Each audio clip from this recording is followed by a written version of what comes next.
Officials in Moscow say hundreds of Ukrainian drones have targeted the city, what appears to be the largest attack on the Russian capital. So far in the war, at least 2 people have been killed and 3 injured. Russia's defense ministry said 337.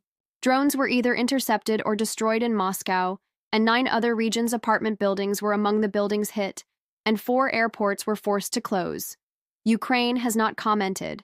It comes ahead of talks today between us and Ukrainian officials in Saudi Arabia, where the 2 countries will discuss the path to a possible ceasefire.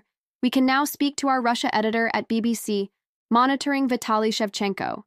So Vitalia, first of all, bring us up today. What more do we know about these Ukrainian attacks? The number of those wounded in the attacks is now being reported as 20, including at least 3 children. Now, most of the damage, it seems to be on Russia. Moscow's suburbs, for example. The 2 fatalities are the 2 men who worked at a car park next to Moscow was D Airport. In terms of damage to key strategic or military installations, I've not seen any of that, as you say, Catherine. The pictures that we're seeing show various B buildings, apartment blocks being damaged by drones. Having said that, at least 1 drone that I've seen appeared to target a railway line outside Moscow. It's a huge number of drones that Ukraine appears to have dispatched towards Moscow region.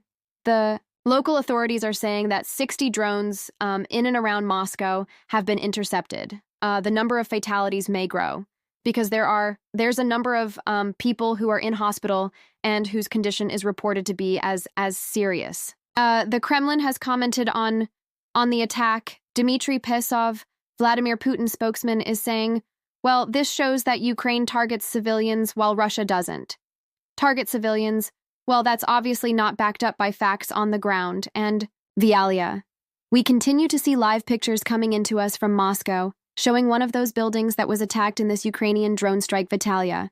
What do we know about Ukraine's capacity for carrying out such a large attack? At a time when it's seen U.S. military aid being suspended, drones are key, and drones, it's something that the United States can't just stop Ukraine from using.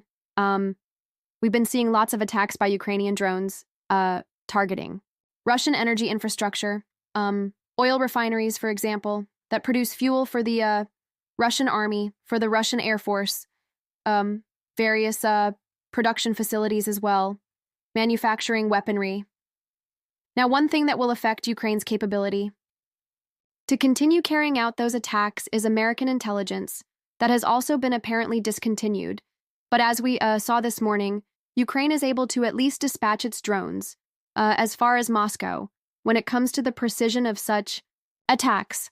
I've not really seen any damage that would enable Ukraine to say that we've hit major targets this morning. Vitaly, thank you very much. That's Vitaly Shevchenko, Russia. Editor at BBC Monitoring, of course, will have much more on that story, with our correspondent in Kiev, who will bring us the reaction from Ukraine, but also will be looking at those crucial talks happening today in Saudi Arabia between American and Ukrainian officials.